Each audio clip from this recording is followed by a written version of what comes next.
Hey there, it's Andrew, and today I want to talk about a dream that I had where I saw a draft in the United States. So my wife and I are out driving, doing some errands. We got a little bit of a drive ahead of us, and I felt like jumping on here real quickly to talk about this. So I had this dream in either like winter of 2022 or spring of 2023, sometime in that time frame. And because of that, I thought maybe this dream was pertaining to the Russia-Ukraine conflict. But it could be Iran, it could be, I don't know, China, for all I know. What I saw in the dream, the nation or the adversary was not specified. So the dream's pretty short. The dream is pretty simple. So essentially something had happened to where a draft for the United States military was going to happen. And my family, we were like sitting around a table talking about like, well, where do we go? Because with the nature of how things were in the country, it's like a draft should not be happening. Once again, there wasn't a lot of like context background-wise, but everyone was tense about it. Everyone kind of knew like, oh, this is not good. This is not a good situation. And we were talking about like, well, could we go to England maybe? And I'm like, no, you don't want to go to England right now. They're not in a good state of being either. And in real life, my family knows that they wouldn't want to go to England right now either. But the dream was just kind of showing like my family and probably also the pulse of a lot of other families being like, well, where do we go? What do we do? If we have the means to go somewhere, if we have the means to not have to participate, how do we do that? So talking about those questions. And then what I saw was I was in the process of, getting ready for the draft. I went to so there was like a private Christian school in the town where I live, and they had allowed their gymnasium and they had allowed their facilities to be used to do the in-processing. Kind of like a MEPS, if y'all know what that is. But it was like, a staging area, like a put together for the military to be able to process people. So they're doing it at this private Christian school that's in town. And I remember like wearing one of those like really thin like hospital gowns where it's like it's open in the back and you're just like naked underneath. And we're going through like all of our physicals and all of our checks. And something that I remember which was interesting was that like so much of the work was like literal paperwork. It wasn't electronic. And that kind of surprised me, because I thought like a lot of it would be on like a touch screen or a pad and it'd just be more efficient for it to be done electronically. And I'm not saying that they don't use, literal paper still, but it was like so much paper. It was like a lot of paper. And I remember seeing something in the dream where I just had like that feeling, the way that you do in dreams, that sense of knowing, especially if it's like God trying to show you something. It's like all the paper represented like the bureaucracy. It wasn't just inefficiency of the bureaucracy by nature of bureaucracies just being inefficient at times, or even a lot of times, but it was kind of like setting conditions for plausible deniability, setting conditions for like, oh, we lost the paperwork. Oh, we're not going to pay attention to the paperwork. Oh, it was just setting up the conditions for these things to be overlooked, right? So whether there was someone with like a legit medical problem or a legit reason that they couldn't go into the draft, they didn't care. They just needed bodies. They needed bodies to catch bullets. Okay. So that was the dream. It was pretty simple. But I had a very unsettling feeling when I awoke from it. Okay. So part of the symbolism of the dream too, like I said, starting out, is just kind of feeling what individuals and families all across America would be feeling in a situation like that. But then the fact that a staging area was a private Christian school in the dream, I think represented churches in America, Christian institutions in America, partnering with the U.S. government to do this, or condoning it, or giving their blessing, or saying this is what God wants, things like that. Now, there's several layers to this that I don't want to spend too much time talking about. I've had to be in classes in college where we've talked about. Hold on one sec. All right, I'm back. Sorry about that. We had to take a phone call for something that we're about to have to go do. By the way, if this is your first time watching, I've stated this other times in other previous videos. I do a lot of this just kind of on the go, on the fly, whenever I've got a spare moment. I don't really do a whole lot of editing or anything like that. I probably should look into something for how to clean it up just a little bit.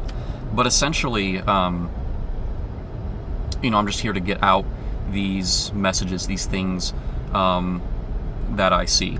So, but moving on from that though, we were talking about the Christian world, the Christian institutions of the United States, symbolically in the dream, partnering with what the government was wanting to do with whatever war this was.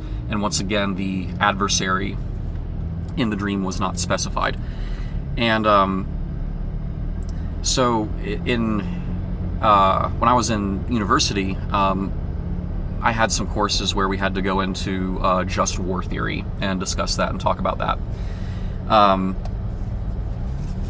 Someone on the surface, depending who you are watching this, may seem like, what you're saying is unpatriotic. What you're saying is, anti-American, or not what God wants.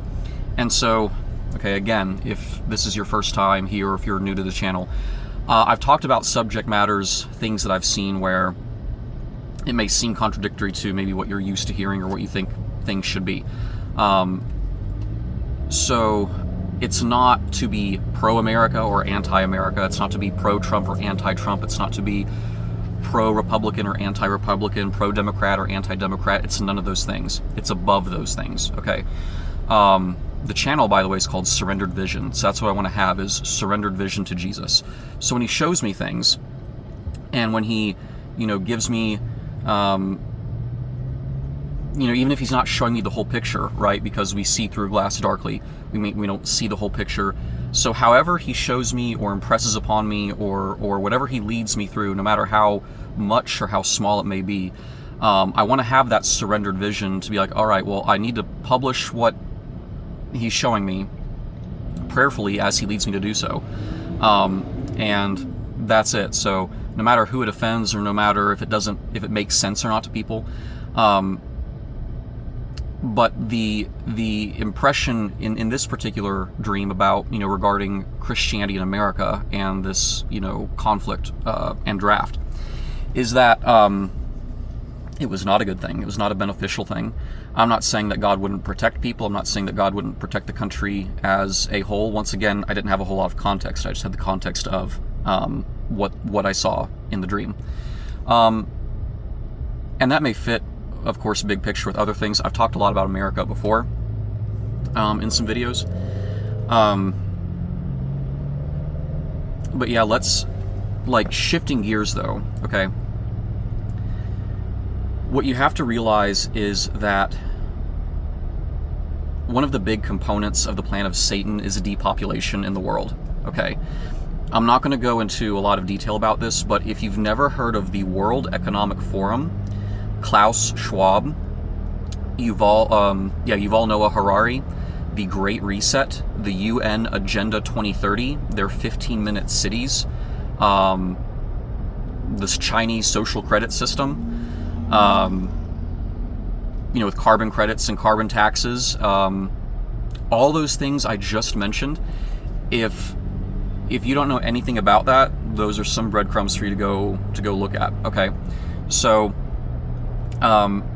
in the Western world, we've been seeing a lot of deindustrialization, and it's a slow process. Okay, so you have the Groningen gas fields in the Netherlands, biggest gas fields in Europe, shut down. Okay, pretty recently, I think that in this past year, maybe it was the year before, but a nuclear plant in Germany shut down and demolished.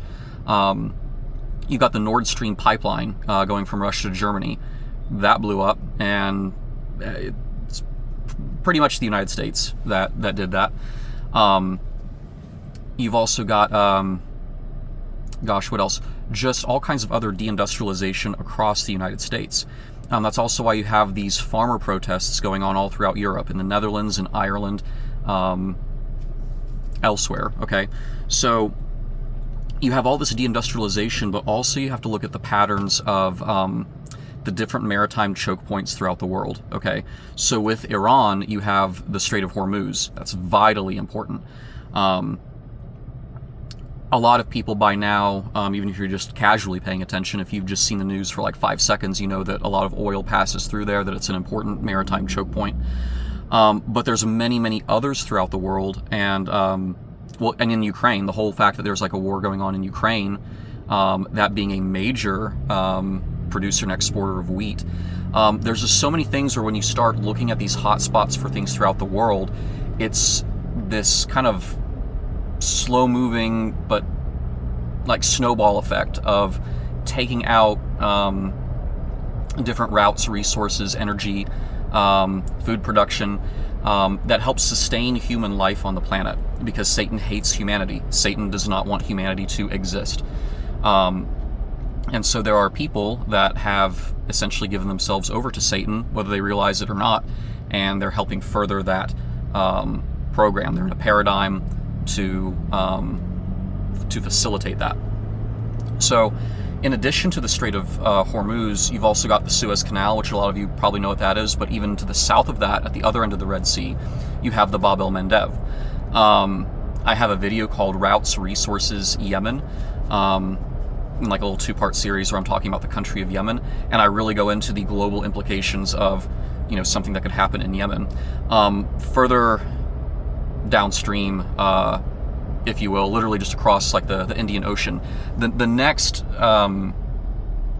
piece in the chain of like, you know, global maritime trade from the Strait of Hormuz is the Strait of Malacca, you know, going past Singapore towards Japan. You've also got the Panama Canal in Central America. There's the Kra Isthmus in Thailand. There's not a canal there yet, but I mean, look at, you know, different powers and factions. Some people want there to not be a canal there. Some people there do. So there's all these things that you're not going to hear in your regular everyday news. It really requires a knowledge of geography, a knowledge of history, a knowledge of global events beyond the United States, beyond, you know, what you may be used to hearing about. And so so be prepared for these things that are coming. Now, some of you listening, there might be some of you that, you know, already have a pulse on a lot of what's happening. And some of you may be thinking like, I didn't need someone to say they saw it in a dream to see that conditions are being set for a draft. That's obvious. So to some people, it's obvious. To others, it may not be so obvious. Like I said, I had this dream back in like 2022, 2023. Or still maybe kind of a coin toss as far as like what would be going on with Russia and Ukraine. And so, yeah, I mean, to me right now, yeah, it seems pretty obvious. Oh, also the Danish Straits. The Danish Straits in Europe, that's going to be another hotly contested point between like, you know, Denmark and Sweden, going from like the North Sea and the UK into like the Baltic countries. Yeah, study your maritime choke points, routes and resources. That stuff is very important. But yeah, so like I was saying, there's some folks who may realize, yeah, obviously conditions are being set for a draft to happen. You don't need something like a dream to tell me that. And awesome, like keep on studying, but also prayerfully study. Let God lead you in what you need to know. And then I guess this video may be more for the people who are like, maybe never really heard of this before, or it may not seem like a concern to them.